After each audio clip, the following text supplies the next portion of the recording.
আসসালামু আলাইকুম ওয়া রাহমাতুল্লাহ।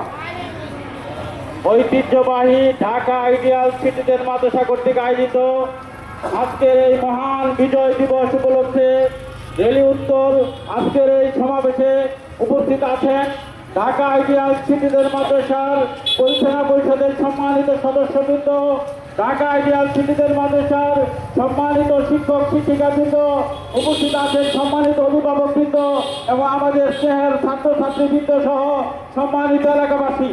আমি বক্তব্যের শুরুতেই ঢাকা আইডিয়াল সিটিজেন মাদ্রাসার পক্ষ থেকে মানিকনগরে অবস্থিত সকল সম্মানিত নাগরিকদের বিজয় দিবসের আন্তরিক শুভেচ্ছা জানাচ্ছি। সম্মানিত উপস্থিতি, আজকের এই 16ই ডিসেম্বর আমাদের বাংলাদেশের ইতিহাসে অত্যন্ত তাৎপর্যপূর্ণ একটি দিন। এদিনে আমরা সেই পাকিস্তান বাহিনীর বিরুদ্ধে যুদ্ধ করে বাংলাদেশের লাল সবুজের পতাকাকে আমরা ফিরে এনেছিলাম। আমাদের আজকে এই দিনের দায়িত্ব হচ্ছে, কর্তব্য হচ্ছে লাল সবুজের পতাকাকে উজ্জ্বলিত করা।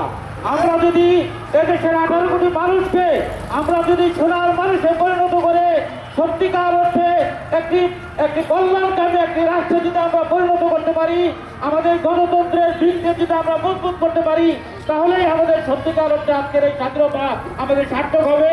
এই স্বাধীনতার লক্ষ্য উদ্দেশ্যকে সামনে রেখেই আজকে আমাদের প্রতিষ্ঠিত হয়েছে ঢাকা আইডিয়াল সিটিজেন মাদ্রাসা। আমাদের লক্ষ্য এবং উদ্দেশ্য হচ্ছে এই প্রতিষ্ঠানের যারা ছাত্রছাত্রী তারা একদিকে যেমন পাক্কা ইমানদার হবে, এক সাথে সাথে তারা দেশপ্রেমিক নাগরিক হিসাবে তারা গড়ে ওঠে, সারা বিশ্ব মানবতার কল্যাণে নিজেদেরকে নিয়োজিত করবে।